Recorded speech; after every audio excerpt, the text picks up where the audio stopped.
السؤال اللي جاي ده بقى خلي بالك كويس قوي. تاني هخلي بالي اكتر من كده.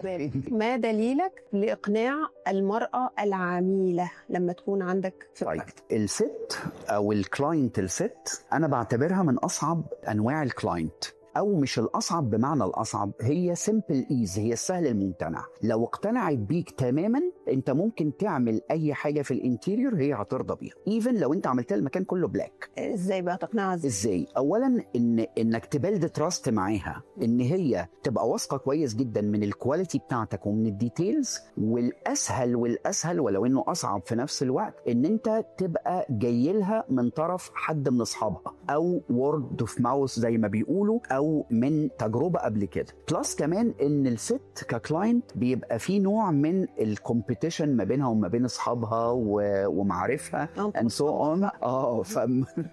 فبتبقى عايزه تجيب مثلا ايه المهندس اللي عمل عند صاحبتها دي لان هي شافت شغله قبل كده، او كنوع من ان انا عاوزه اعمل احسن من صاحبتي دي او كده. فوانس ان هي اقتنعت ابدا ما بيحصلش. لا بيحصل.